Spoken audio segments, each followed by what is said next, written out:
Bonjour, paix, bonsoir, peuple congolais. Soyez le bienvenu dans la page Nabiso Info 26 RDC. Vous êtes nombreux, toujours là pour suivre nos analyses et l'actualité de la République démocratique du Congo vue par l'Info 26 RDC. Nous vous en remercions beaucoup et nous vous en sommes reconnaissants.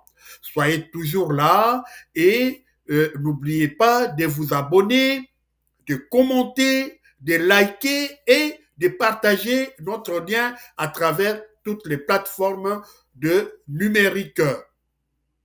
Les Ouazalendou ont donné un ultimatum au président Félix Tshisekedi.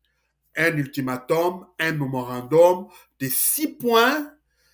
Wana Balobi, 6 points na bango esengeli président de la République Félix Tshisekedi akokisa yango, sinon bazali na ba conséquences oyo soki baza satisfait te, ba conséquences ezali tokoye bango na kati ya programme na biso ya lelo. Et tobosana te notre charmante toujours là mwana Jambo akozala na biso pona kopesa biso ba reportage na ye. Et comme d'habitude, nous avons l'habitude de commencer notre émission par le générique. C'est parti!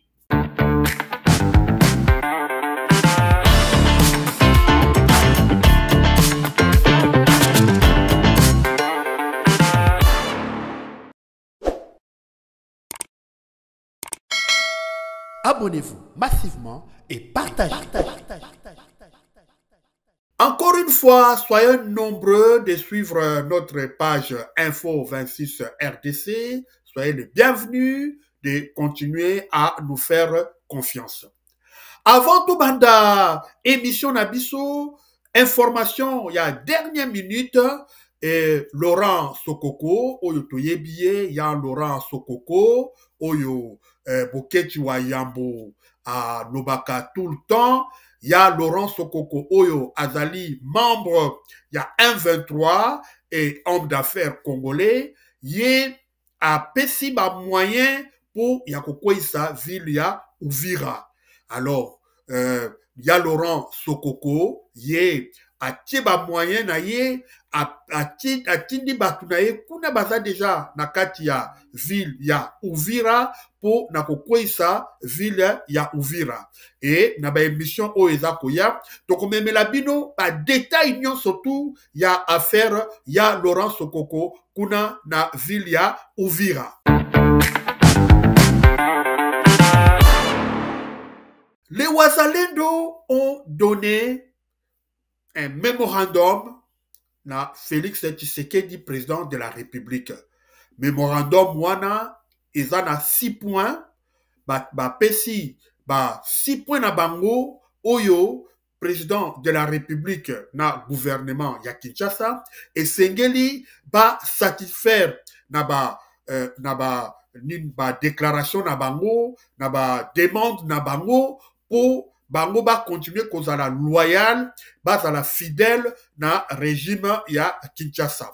Mais tokobenga liboso mwana Jambo aya kotangela biso les 6 points wana nyo surtout pe tokosala ba commentaire nango na approfondi. Et mwana Jambo, à vous l'antenne. Les Ouazalendo exigent de jouer un rôle politique et sécuritaire au-delà du front à l'Est. Alors que les tensions avaient éclaté entre les ministres Ouazalendo et les autorités à Kinshasa, notamment autour de la présence du général Olivier Gassita Uvira, les miliciens ont adressé un mémo au président Félix Antoine Tshisekedi. S'ils affirment leur loyauté à Kinshasa, ils posent des conditions à cette fidélité. Autant de demandes qui inquiètent car leur présence dépasse les lignes de front aux côtés des forces armées de la RDC et FARDC à l'Est. En 6 points, voici leurs demandes. La nomination d'un conseiller spécial chargé exclusivement des questions liées au Ouazalendo au niveau national. La participation aux discussions de paix, y compris au pourparlers de Doha. Les responsables du gouvernement déployés à Uvira résident effectivement dans la ville et non passé nuit à Bujumbura comme le fait les gouverneurs Pouroussi. L'intégration des Wazalendo dans le gouvernement national et provincial et dans les institutions, services étatiques et para-étatiques. Les déploiements des militaires Wazalendo aux principales entrées de la province du Sud-Kivu pour mieux protéger la région contre les infiltrations. Interdiction du mouvement de la population sous contrôle de l'FC 123 vers les territoires non occupés. Ils préviennent en outre qu'en cas de non-satisfaction de leurs revendications, ils vont se désolidariser de l'autorité gouvernementale et proclamer leur indépendance. Pour l'instant, aucune réponse n'a été donnée à ces mémos. Dans l'entourage du président Félix Tshisekedi, un conseiller explique que ces revendications doivent passer par la réserve armée de la défense. Problème, cette structure n'est pas encore déployée à Uvira. Accent sana mwana jambo pona information na yo. Boyoki les 6 points oyo ba Wazalendo ba pesi na Félix Tshisekedi ba lobi esengeli a satisfaire na ba demande na bango toyebi ke ba Wazalendo mikolo oyo eutaki koleka.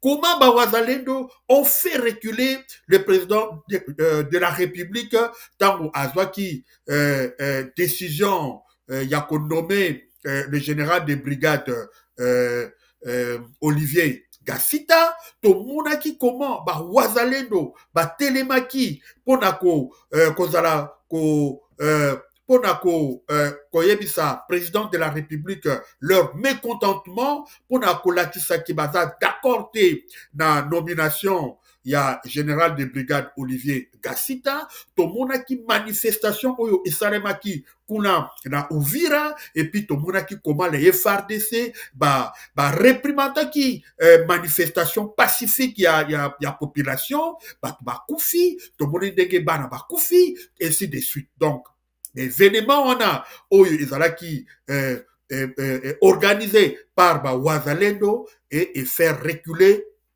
président de la République, le général Olivier Gasita azalaki obligé à quitter ville ya Uvira. Alors pour ba Wazalendo ezalaki lokola ba gagner match. Pour ba Wazalendo ezalaki lokola bi marqué, ezalaki lokola ba gagner ba point. Alors ba lobby dans ces cas-là, malgré Batindela Bango, une grande délégation gouvernementale au Ekedaki Kuna, accompagnée par le ministre de l'Intérieur, M. Jacquemain Chabani, naba ministre Moussoussou, ba solo laki, et na kacha ba solo na bango, ba Wazalendo ba remettre na ministre pe na délégation na ye, mémorandum na bango, oyo bango ba pesi na président de la République, pour que bango bazala continuer kozala loyal, bazala continuer kozala toujours à côté ya ba FRDC, bango ba pesi mémorandum na bango balobi esengeli mémorandum wana ekokisama. Alors tokotangi la bino point par point ya mémorandum wana.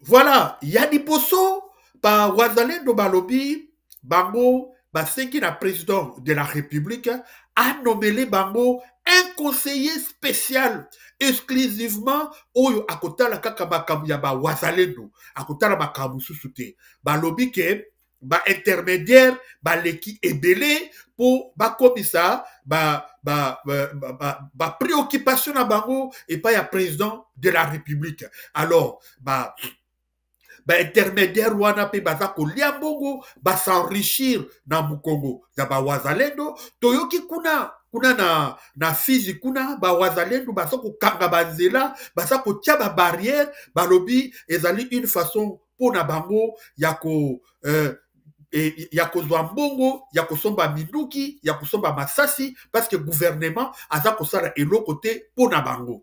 Donc voilà bango balobi chef de l'État nommé biso un conseiller spécial oyo akotala kaka makambo na biso ya ba Wazalendo azala kuna na présidence de la République oyo akozala courroie de communication entre biso bawazalendo na président de la République. Voilà nini point ya liboso oyo bango basengi na kati ya memorandum na bango. Point ya mibale bango balobi esengeli pe bango bazala na kati ya ba discussion ba dialogue oyo eza kosalema par-ci par-là bawazalendo pe balobi bango pe il faut bazala na kati ya ba dialogue wana dialogue oyo eza kuna na Washington, dialogue oyo pe eza kuna na Doha, balobi bango baki kotia bango à l'écart parce que bango ne mutu bazali na au devant du front, bango ne mutu bazali na première ligne ya combat, alors bakoki kotia bango à côté te, alors basengi pe délégation na bango ezala na kati ya ba délégation ya gouvernement oyo eza kokende kosala dialogue to ba négociation pona problème oyo ezali ya guerre ya Nord Kivu. Ça c'est point 2 ezali participation na bango na ba pour parler oyo eza kuna na Doha. Troisième revendication na bango eza nini balobi basengi na président Tshisekedi a obligé ba responsable nyonso tu oyo baza na Uvira, c'est-à-dire gouverneur, vice-gouverneur, généraux, oyo bazali, chef de la police, na administrateur misusu, et sengeli bazala na biso awa na Uvira, ezala na Moi, ezala na Butu, ezala nyonso tu, parce que bango ba monique, gouverneur, cosignon surtout en général, lalaka na Uvira te, bango soki Butu ekoki Kao, Tcholilo, Bangwana, Bakimi Kunana, Uvira, Bakekola, Bloba Wazalon, Balobi, la président de la République.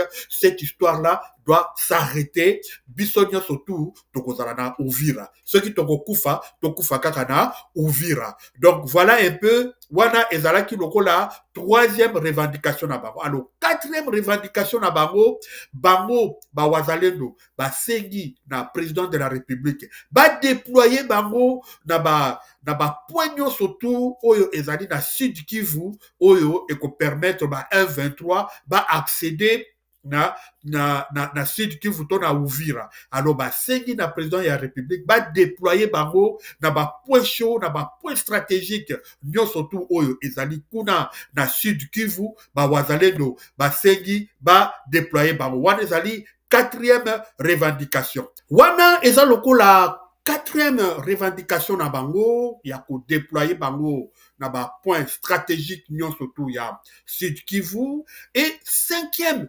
revendication na bango, oyo bango ba pesi, bango ba lobby que il faut ba wazalendo ba intégrer bango pe na ba structure nyon surtout ya décision ya mboka, c'est-à-dire ba représentant na bango et sengeli baza représentant beaucoup na gouvernement central et puis na gouvernement provincial baza na ba représentant baza la paix na ba structure nyo surtout ya l'état kuna na ba entreprise ya l'état et sengeli ba wazalendo pe ba wazalendo pe ba tia bango kuna pe bango pe bazala na mot à dire na ba décision non surtout eza kozama na katia mboka. Alors, dernière revendication na bango, sixième et dernière revendication na bango, basengi na gouvernement à interdire mouvement surtout ya population oyo bazali na ba territoire oyo ezali contrôlé par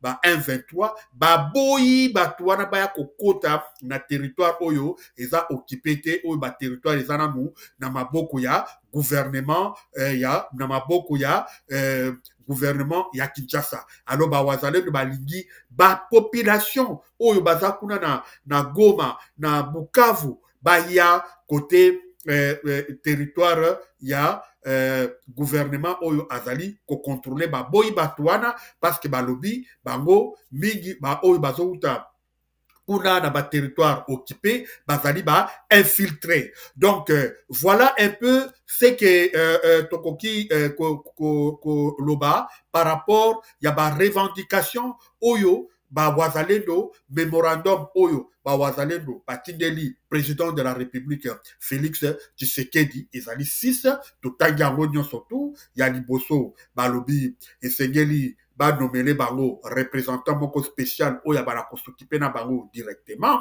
ya mibale balobi ke esengeli bango pe bakozala na kati ya badialogue nyonso eza kosalema kuna na Luanda na Washington na Doha bango fo esengeli mpe bazala balobi lisusu que ba autorité nyonso tu civile comme militaire esengeli makambo lisusu te baka nokolalaka bapasaka nui na bango na Bujumbura esengeli bazala kaka kuna na kati ya Uvira. Quatrième revendication na bango, balobi esengeli gouvernement a déployé bango na ba point stratégique nyonso tu ya Sud Kivu. Cinquième revendication na bango, balobi bango pe balingi bazala na kati ya ba structure décisionnelle place bazokozwa ba décision ya mboka c'est-à-dire na gouvernement central na ba gouvernement provincial et puis na ba gouvernement provinciaux et puis pe na ba entreprise ya l'état et puis ya suka balobi baboyi population oyo nyonso tu bazali na ba territoire occupé baya na ba territoire na bango balobi ke bango baza ba infiltré.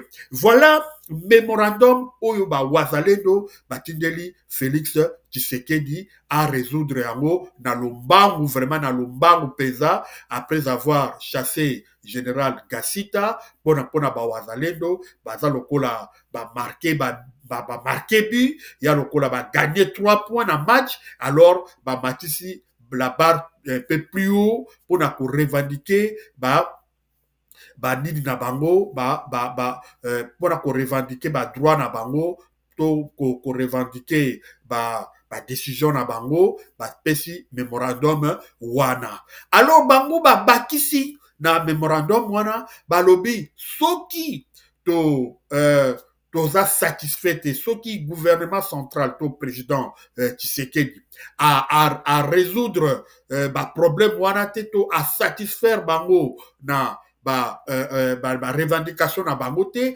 bango bakozwa indépendance na bango bakozala susu loyal na gouvernement central te bango bakozwa makambo en main pe bakoyoka mutu mususu te bakokoma indépendant toyokaki na ba mikolo oyo elekaki ba rumeur etambolaki sur oyo ezalaki lokola nini proclamation ya indépendance ya République démocratique d'Uvira tomonaki drapeau moko etambolaki na ba réseau toyebi te soki ezalaki ya solo to soki ezalaki ya lokuta ba rumeur ebimaki mais na ba revendication oyo ba wazalendo ba pesi officiellement na président de la République balobi soki batosi makambo wana te bango bakozwa indépendance na bango bakokoma un groupe à part bakozwa liberté na bango alors bakozwa ba décision na bango bakozwa ba initiative na bango alors bakozala susu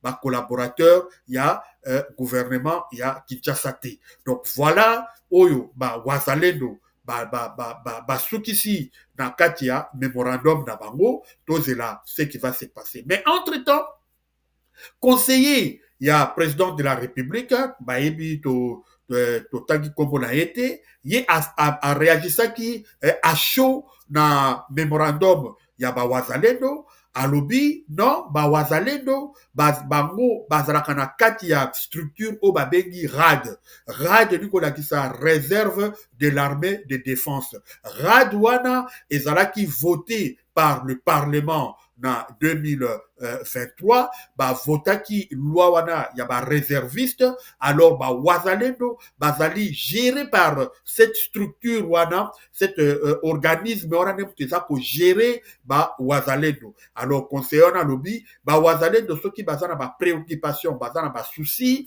bazana ba demande à faire il faut pas passer par cette structure là or cette structure-là, ou avec RAD, réserve d'armée de défense, or, cette structure-là, tilelo, ezaka kana niveau, il y a ya Kinshasa, nous vraiment et comment fonctionnalité, nous peut essayer de déployer dans ma province pour le moment, structure des arts na Kinshasa, nous et comme même pas na Uvira, ni na Kindu, ni n'importe où na province, donc pour le moment, makabezana nuana, wait and see, totala évolution, il y a demande wana et ko suka ndenge nini ba wazalendo ba ko réagir ndenge nini président de la république a ko réagir ndenge nini alors wana to kotala pe to koyamba la simapo to pe sabino la suite ya makambo ndenge nini et ko salema.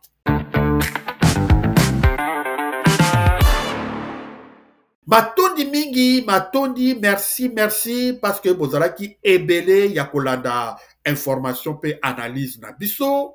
Botondi, encore une fois, na ndenge boza ko pesa biso confiance, bozali disponible ya ko commenter, ya ko liker, pe ya ko partager lien na biso, et puis vous s'abonner, n'oubliez pas, vous devez toujours vous abonner na chaîne na biso, pour Tokolisa, communauté Nabiso, Info 26 RDC.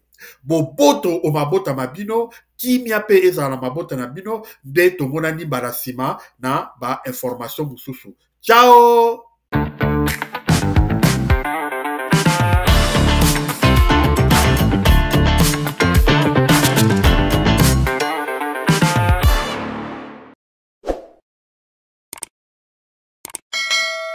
Abonnez-vous massivement et partagez.